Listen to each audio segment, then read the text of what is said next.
Hello and welcome to Traffic Talks. My name is Pyro and I talk about what's going on in my life, usually with a lesson I've learned, some tips and tricks you can follow that helped me, and a lot of laughs in each episode. If this sounds like something you would enjoy hearing, feel free to follow the podcast, subscribe so you don't miss an episode, and to see what I'm up to, you can check out my Instagram page linked below. Bye! Hello and welcome back to the podcast. I am in a good mood today. It is technically the 28th of Feb, so the last day of the month, meaning it is the end of the financial year for 2022 to 2023, which was from March last year until Feb this year. And the day this goes live, which is the 1st of March 2023, is the beginning of a new financial year. And being in a new decade of my life, a new financial year of my life, is weird because there's a lot of things I'm still trying to figure out in my life, and especially around finances. But yeah, that is what this episode is about, a new financial beginning. So this is just my take on what's going on. The wind is being very disrespectful right now, so it's causing a lot of background noise. So I deeply apologize for that. I hope I can filter it out, but we'll see. So on to today's episode. Also, a thank you to every person listening to this podcast, wherever you may be in the world. For those of you who don't know, I generally don't worry about the stats of it because they haven't been needed to a certain extent. I don't have sponsors. I don't track the analytics. I'm not in that space where I need to do that yet. So to me, it's not really something I'm checking every single day and I'm being very intense about. It's just, it is what it is. I happen to see it on my dashboard when I go to upload. And when I uploaded my birthday episode, I saw I have a couple new subscribers. So thank you for that. And I also have people from different parts of the world listening to me ramble on about my day. So hello. Thank you for joining me and welcome to the madness that is my life via podcast. I hope you enjoy it. So thank you. And now on to the episode.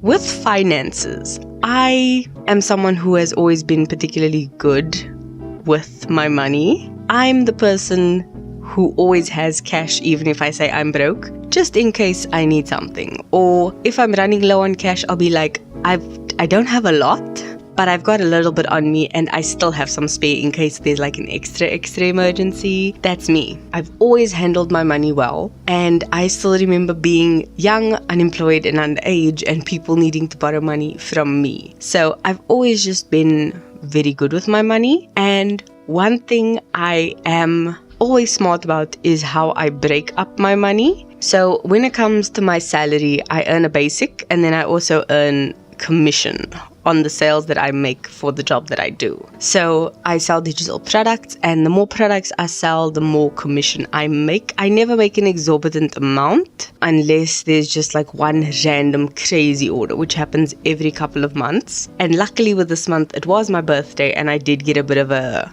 bigger commission than usual. One of the things I always do that I learned from a YouTube channel, they also have a podcast called The Financial Confessions, is treat my commission like I don't expect it every single month. So I have a basic, I focus my budget on that basic amount, and the commission is just bonus money for whatever I need. So I always think of that as, oh, lucky, it's extra money, but it's not money I rely on every single month because you never know what might happen and you just don't make the usual commission. And like with my birthday month, February, I did make a bigger commission than normal because there was a huge order that I fulfilled. So I did get a bigger commission than usual. The YouTube channel that I follow is called The Financial Diet. They have an incredible book out, and their podcast is called The Financial Confessions. And I can't remember which specific stream I listened to where I heard it, but their one tip was to focus on your basic and use that to base your budget on, not your commission money. Treat your commission as bonus money and have a plan, but don't rely on it. Focus on your basic. So how I break my basic down is I have money that I pay towards my rent. even though I still live at home, it's money I give to my mom for my rent and my upkeep. I have a couple of accounts that I own, so I pay off those. I have a savings account at another bank, so I transfer money to that. And then I have an investment account, a savings account, and an emergency account, so money gets split and goes into that. I also have some debt that I'm paying off, so money goes towards that every month as well out of my commission. And then the rest of the money goes as spending money for my basic expenses. Because this amount varies every month, I usually just have a lump sum available to me, and those go for my basics. So if I don't use the whole amount, it rolls over to next month. And if I do need a little bit more, I will take that out of my commission money. So that's how I spend my basic. When it comes to my commission, the first thing I do with my commission is split it up. So I first add extra money to my savings, my investments, my emergency fund, all of those kinds of things, just to pad them a little bit more. And then the rest of the commission is used to basically just spend however I please. And whatever's left over for the commission money, I usually just go to paying off my debts. Yes, I do pay off a little bit first when I get my commission, but if there's a bit left over, I just simply push it towards that. So that is how I spend my basic and my commission. It's nothing crazy, it's nothing over the top, it's nothing convoluted. It's just the way that's been working for me for the past 2 years. I would say 2 to 3 years since I worked this job. Things have been much better. And the thing about a budget is it needs to be flexible. This budget works for me because I have a lot of padding in it, as I like to call it. So for example, when I pay my accounts at the beginning of the month, I have a set amount that I want to pay towards those accounts. Sometimes the accounts are already paid off and there's nothing left that I need to pay, meaning that amount of money can go towards paying off some debt, it can go towards savings. I can split it up, put a little bit in towards the debt, a little bit towards the savings, and keep a little bit for spending. Especially since last month was my birthday month, expenses were a bit hectic, but for the most part I do have a good understanding that a budget needs to be flexible, and mine is. So I'm really happy with it.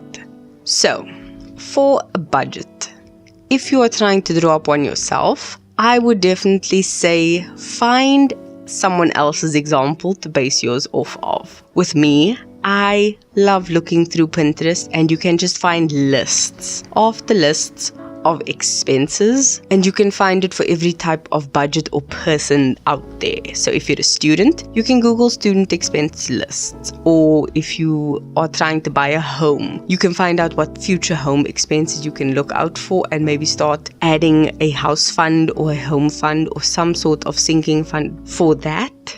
One thing I do add in to my document that I have for my budget is a list of yearly expenses. The yearly was in quotation marks because sometimes you don't spend every single year. For example, a yearly expense that I have is my TV license. It's a guaranteed thing, it happens every year, but you pay it once off and it's like, oh, it's not in your budget every month. Like, no. So that is something you do once a year, but it's something you can easily forget to pay. So I've written it just in this expense piece of my budget. My yearly license, I buy a diary once a year, which is obvious. But this year I didn't buy a diary. So the money that I would have used for that diary can be rerouted into something else, like the license. You also have to renew your driver's license every 5 years, if I'm not mistaken. So that's a once in 5 year expense. And then also miscellaneous things that happen throughout the year that aren't maybe big ticket items like Christmas or New Year's or an anniversary or something, but they are still important and they do add extra expense. So for me, I personally have listed Easter, because I tend to buy a lot of chocolate and sweets for the fam, Mother's Day, Father's Day, and birthdays. Those are yearly expenses that come at you faster than you can even blink. Having that built into your budget is a good thing. So what I have is a separate pocket in my banking app that I just transfer a fixed amount of money to every month. And when things like my commission hit and I have a bit more, I generally add to that account, maybe like 4th or 5th, if I'm busy, dealing out the cash, because that is something that happens real quick. February is my parents' anniversary at the beginning of the month. It's my birthday at the end of the month. It is my brother's birthday the following month in March. And then it's Easter in April. So there's a lot of expenses going on real early in the year. Having that built into your budget where okay, maybe I don't have a lot saved, but I at least have something to supplement with, that is going to be a good thing. So I had to run away for a second, but I'm back. I can't remember where I was lost, but I'm just going to move on very breezily through this. So one thing I noticed in my budget of last year was that somewhere around the middle of the year, it says July, I got a raise, and I literally wrote here, I got a raise, whoop whoop. So that should just show you the excitement about that. But one thing I still did that I noticed was my basic did increase. My commission percentages also increased slightly, and not all of them increased. But because my basic increased, I nearly copy and pasted the same format of how I spent my basic previously to the basic after the raise, and it's near identical. Some of the quantities did change, like I saved a bit more towards my house, I put a bit more towards paying off my debt. I have a tax-free investment account, which I now put a little bit more to and still stay under the bracket for being tax-free and not get charged per year. So things like that is something definitely to keep in mind, especially if you do get a raise of some sort. Being able to focus on what's important in your budget, I think, is the key to having a good budget. If you are someone who enjoys spending your money, going out, having fun with your money, there's absolutely nothing wrong with that. That just means more of your core expenses of your budget are gonna be focused. So you are gonna have to focus on minimizing your expenses per month in terms of being able to cover your basic needs so that you can spend it on your outings and your evenings and just going out and having a fun time. And I did notice I also spent a certain amount of money each month from my basic, and I titled it Fun Money just because I realized I haven't been living life to the fullest, and having money every single month for that purpose without stressing that it's going to impact my entire financial future is a nice thing, which is why I generally pad my different accounts and things like that.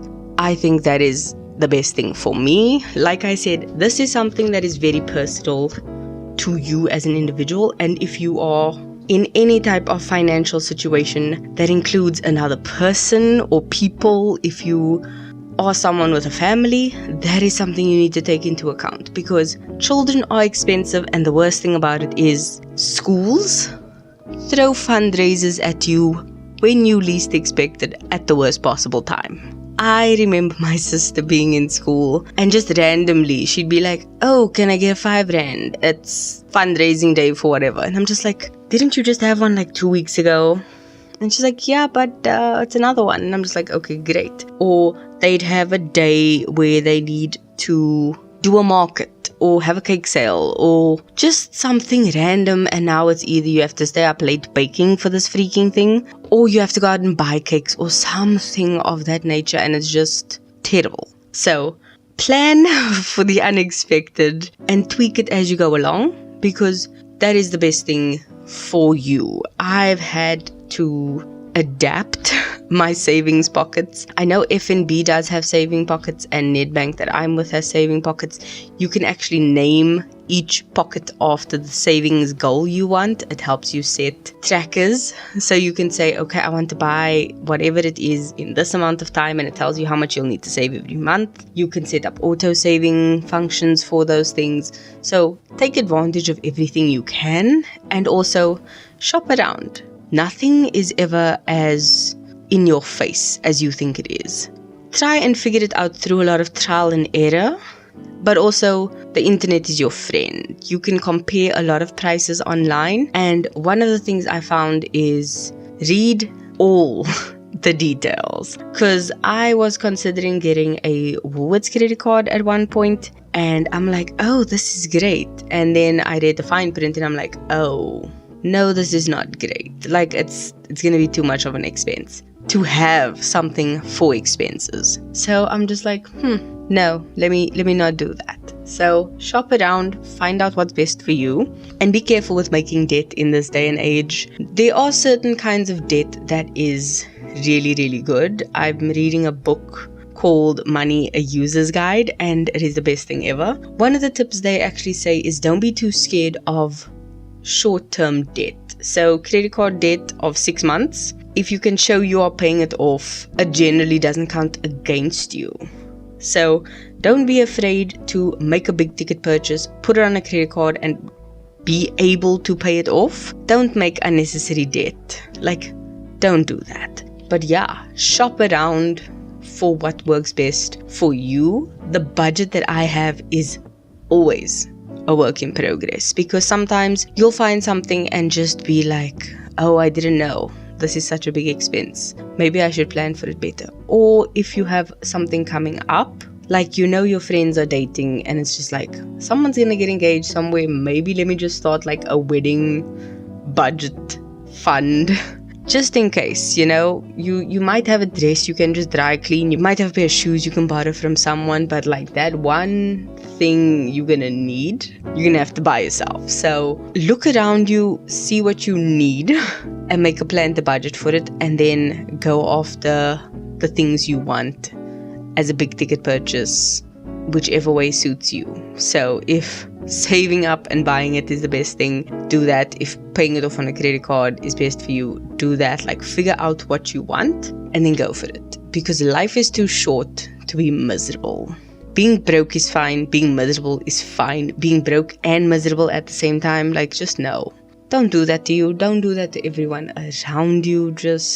But yeah, that is me. That is my budget. That is how I spend my money. I don't give amounts, as you would have heard, just because I like to keep that a bit close to the chest. But yeah, that is how I break down my spending. If you want something more in depth, let me know, because this is something I could talk about for days. But yeah, if you are looking for good financial advice, I would definitely say check out the Financial Diet on YouTube. They are brilliant. They are not sponsoring this episode. They are just someone, or rather a channel, that I've learned so much from. If you do want a better breakdown of expenses and stuff, I would definitely say check out someone called Zoe Pritchett. She is a Canadian YouTuber and she goes in depth, like exact dollar amounts, and she's just very, very wise. And the thing is, it's very relatable because she always speaks from where she is in life. So I think she's someone you should definitely check out. But yeah, that's my 2 cents on finances. I think I want to do another episode maybe in about 6 months. Just a bit of a follow-up to this, because I think this laid a foundation that I'm okay with. It wasn't great, but it is what it is. That's it for me. The song of this week is an oldie but a goodie. It is Money, Money, Money by ABBA. And if there was ever a more appropriate song for an episode, I'll probably put it in the next money one. So yeah, that's it for me. Keep being a better being, or in this case, a better financial being. And I will see you in next week's episode. Love you. Bye.